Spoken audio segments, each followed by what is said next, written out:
இன்றைக்கி வெங்காயமே சேர்த்தாமல் ஒரு தக்காளி சட்னி பண்ணலாமாங்க. இது எல்லா விதமான தோசை, இட்லி எல்லாத்துக்குமே ரொம்ப நல்லாயிருக்குங்க. நான் இன்றைக்கி வந்து ராகி தோசை கூட இதை வச்சு சாப்பிட்டேன். ரொம்ப ரொம்ப டேஸ்ட்டாக இருந்தது.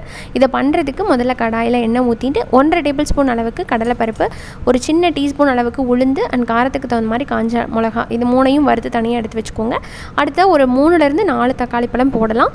உங்களோட அளவுகளுக்கு தகுந்த மாதிரி நீங்கள் சேர்த்துக்கலாங்க. அது ஒரு 4 பல்லு பூண்டு, கொஞ்சம் உப்பு போட்டு நல்லா வதக்கிடணுங்க.